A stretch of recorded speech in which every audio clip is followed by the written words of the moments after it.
इन दोनों रूपों का वर्णन अथाह अकथनीय है, अनादि है, अनुपम है, परंतु इन दोनों रूपों से नाम दोनों से बड़ा है महाराज। नाम दोनों से बड़ा है। राम का नाम है दोनों को बड़ा है। नाम के बल पर दोनों रूपों को बस में करके रखा जा सकता है। और नाम और नामी में अंतर देखिए, चौपाई के माध्यम से क्या बताया है हा? नाम और रूप में क्या? एक राम तापसी सारी, राम कोटि घल कुमति सुधारी। राम तापसी सारी, राम कोटि घल कुमति सुधारी। श्री राम जय राम जय जय राम, श्री राम जय राम जय जय राम, श्री राम जय राम जय जय राम, श्री राम जय राम जय जय राम। पंजो राम आपो भव जापो, भव भय भजन नाम प्रतापो। पंजो राम आपो भव जापो, भव भय भजन नाम। श्री राम जय राम जय जय राम, श्री राम जय राम जय जय राम, श्री राम जय राम जय जय राम, श्री राम जय राम जय राम। नाम में ज्यादा महिमा है, नाम में ज्यादा ताकत है। राम में जितनी ताकत नहीं है, उससे ज्यादा ताकत नाम में बताई। अरे बोले महाराज ऐसी क्यों बात करते हो? राम में जितनी शक्ति नहीं उतनी नहीं नाम में शक्ति है। बोले हाँ, उदाहरण है हमारे पास। राम जी जब जनकपुर की तरफ जा रहे थे तो उनको अहिल्या पत्थर बनी पड़ी मिली आश्रम में हा? तो राम जी ने उस पत्थर बनी अहिल्या का उद्धार कर दिया। और कवि कहते हैं राम जी ने तो केवल एक पत्थर बनी अहिल्या का उद्धार किया, और भगवान राम के नाम ने तो करोड़ों करोड़ों मूर्खों की बुद्धि सुधार दी और उन मूर्खों का कल्याण कर दिया। तो नाम की महिमा ज्यादा है महाराज। एक बात और बताए, राम जी ने तो धनुष तोड़ा और धनुष तोड़ करके श्री सीताराम जी का मिलन हुआ। बोले राम जी ने तो केवल धनुष तोड़ करके सीताराम जी से मिलन हुआ, पर पापियों ने तो नाम जप करके, जाने कितने कितने पापियों ने नाम जप करके श्री सीताराम जी से मिलन कर लिया, परमात्मा से मिलन कर लिया। इसलिए नाम की महिमा ज्यादा है। हाँ, और महाराज राम जी ने तो स्वयं शिव जी के धनुष को तोड़ने पर श्री सीता जी से मिलन किया, पर नाम का प्रताप है कि संसार के सभी भयों को नाश करने वाला है श्री राम का नाम। और बात बताइए,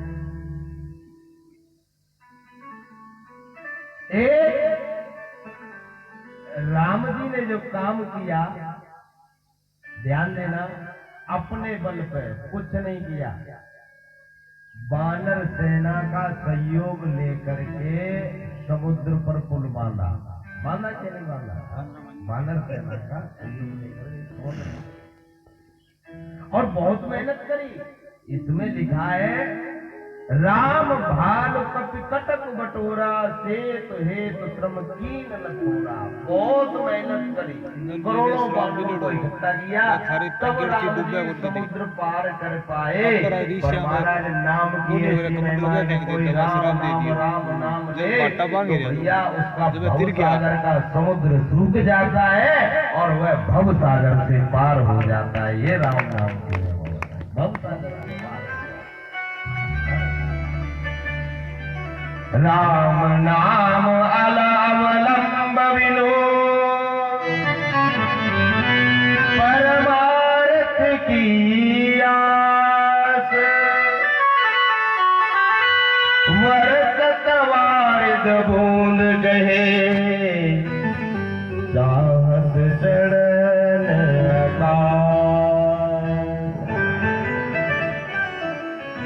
दोहे में एक बात कही है कि भैया बिना राम नाम का सहारा लिए अगर कोई परमार्थ की आस करता है, परोपकार की आस करता है, कोई कहता है कि मैं बहुत बड़ा धर्मात्मा बन जाऊंगा और जीवन में राम नाम का सहारा नहीं है, तो वो ऐसे ही प्रयास कर रहा है जैसे बरसात में गिरती हुई बूंद पृथ्वी को छू करके दोबारा आकाश पर उड़ना चाहे तो क्या वो उड़ सकती है? नहीं। इसी प्रकार श्री राम नाम का अवलंब कहने भरोसा, हमें सहारा तो जरूर लेना पड़ेगा, तब हम इस भवसागर से पार हो पाएंगे। राम नाम कल काम तरो, सकल सुमंगल कंद, सुमिरत कर तल सिद्धि सब, पग पग परमानंद। कितनी बड़ी बात है। कल्प वृक्ष को देखा है कभी किसी ने? नहीं देखा, नहीं देखा। कल्प वृक्ष होता है वो स्वर्ग में है। हाँ, अच्छा, हमारे यहाँ पे भी एक कल्प वृक्ष जिसको हम लोग हार श्रृंगार का पौधा कहते हैं, हार श्रृंगार तो लगा ही इधर उधर है, नहीं देखा तो मुझे लगता है सिद्धमुख गौशाला में है, और यहाँ होगा, आपको पहचान नहीं होगी। रात की रानी के नाम से भी जानते हैं उसको। रात की रानी इसलिए कहते हैं महाराज, वो रात को फूल खिलते हैं और सवेरे होते ही फूल आप ही जमीन पर गिर जाते हैं, बड़ी सुंदर खुशबू। कल्प वृक्ष जो समुद्र से प्रकट हुआ था और उसको स्वर्ग में स्थापना दी गई और महाराज इंद्र से कहा गया इसको लगाइए। भगवान श्री द्वारिकाधीश श्री कृष्ण की जो तीसरी पटरानी है सत्यभामा, उन्होंने द्वारिकाधीश से कहा, प्रभु आपने मेरी हर मनोकामना पूर्ण करी है। देखो, भगवान श्री कृष्ण की 8 पटरानियां थी, पर सत्यभामा से डरते थे ठाकुर। क्यों? क्योंकि सत्यभामा बड़े बाप की बेटी थी। हाँ, इनको दहेज में मणि मिली ठाकुर जी को सत्यभामा के घर से, वो मणि 8 बार सोना रोज प्रकट करके देती थी। तो सत्यभामा कहती थी ठाकुर, इसीलिए देखो कभी भी जब भी ठाकुर जी द्वारिकापुरी से दिल्ली आते थे, यानी इंद्रप्रस्थ आते थे, तो सत्यभामा को साथ लेके आते, ये नाराज न हो जाएगा। बाकी नाराज तो रुक्मणी मैया को भी नहीं करना चाहते थे, पर रुक्मणी मैया लक्ष्मी स्वरूपा है, वो नारायण से अलग नहीं हो सकती, और सत्यभामा नखरे करती। एक दिन नाराज होकर के सत्यभामा ने कहा, मुझे तो कल्प वृक्ष चाहिए, कल्प का पेड़।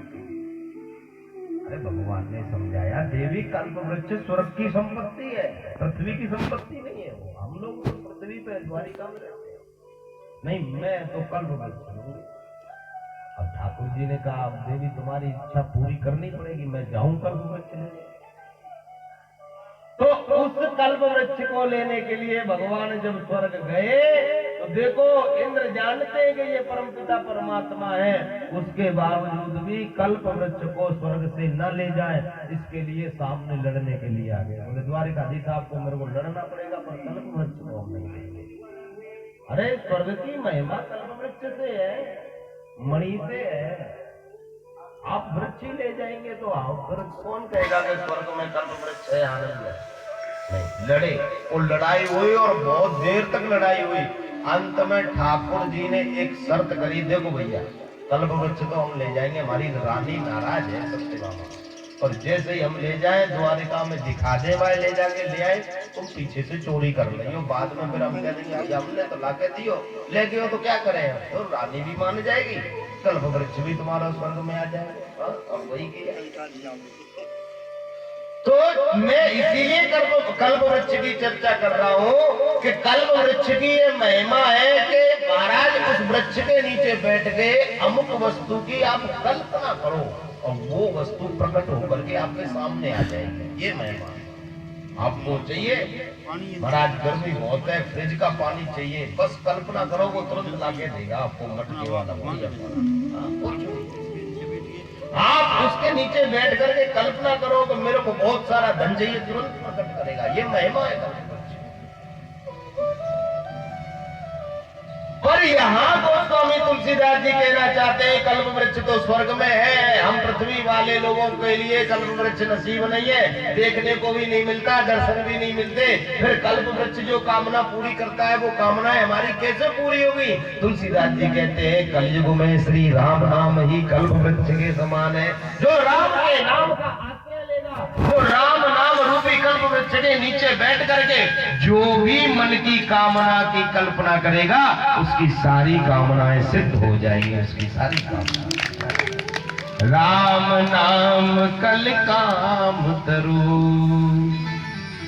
सकल सुमंगल कंद।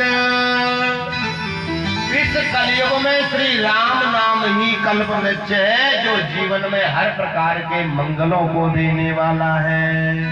और महाराज जिसने राम नाम को जीवा पे रख लिया उसके करतल कहते हैं हाथ की हथेली पे सारी सिद्धियां विराजमान हो जाती हैं और उसके पग पग में आनंद हो जाता है, पग पग में आनंद। ऐसे श्री राम जी के नाम 2 अक्षर वाला नाम राम नाम, 2 ही अक्षर है ना राम नाम। ऐसे श्री राम नाम को हम सभी लोग प्रणाम करते हैं, वंदना करते हैं। और फिर महाराज राम नाम की महिमा बहुत है, क्योंकि भाई को भाई अनख आलस हो, नाम जपत मंगल दिसहु। राम नाम की महिमा गाते समय ये जो बात लिखी बड़ी विचित्र लगी लोगों को। महाराज आप कह रहे हैं भाव से जपो अथवा स्वभाव से जपो राम नाम कल्याण करेगा, ऐसा कैसे हो सकता है? पहले उदाहरण दे के समझाया।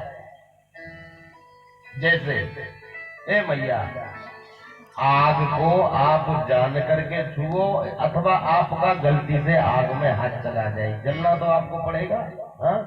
जलाएगी, आग का काम है जलाना। ऐसे ही जहर महाराज आप जान के पी जाओ, चाहे कोई अनजाने में आपको पिला दे, मरना तो पड़ेगा, वो जहर का प्रभाव है। आप गंगा जी में चाहे जान के स्नान बनाओ, यहाँ यूं मान लो कि भैया हम तो नदी में नहावे गए, आपको पता ही नहीं गंगा जी है, पर आप नहा लिए तो आपके पापों का नाश वो करेगी, चाहे जान के नहाओ चाहे। तो जैसे जहर को जाने अनजाने में पीने पे भी मार सकती है, वो प्रभाव दिखाता है। अग्नि जाने अनजाने पर भी हाथ डालने पर वो जलाती है, उसमें जलाने की शक्ति है। ऐसे ही गंगा जी में जाने अनजाने में भी अगर हम स्नान कर लें तो हमारे पापों को भस्म कर देती है। ऐसे ही भगवान प्रभु श्री राम का नाम है, आप चाहे जान के जपो, चाहे अनजाने में जपो, चाहे सीधा जपो, चाहे उल्टा जपो, भगवान के नाम का प्रभाव है। जो इसको जपेगा उसका कल्याण करेगा, उसका कल्याण करेगा। और भगवान का नाम कल्याण करता है। तो महाराज आपकी बात झूठी भी तो हो सकती है, ये जो कह रहे हैं कि उल्टा जपो सीधा जपो, क्या प्रमाण है? हमारे प्रमाण है। बोले हाँ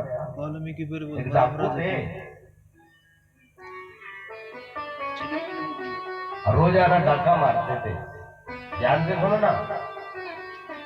जंगल में जाके हाथ में धनुष बांध ले लेते, कुल्हाड़ी माने फरसा जैसा पीठ पे टांग के रखे थे। और डाकू अकेले नहीं थे, सब परिवार था, माताजी पिताजी भाई बहन सब थे। उनका काम ही ये था कि जंगल जाओ और किसी हिरण को मार करके या कोई जंगली जानवर को मार करके घर लेकर के आओ और हम उसको बना करके खाएंगे, हमारा काम। और वो यही करते थे महाराज। रोजाना किसी न किसी जंगली जानवर को अपने बाण से शिकार बनाते और घर ला करके सब भोजन पानी बना करके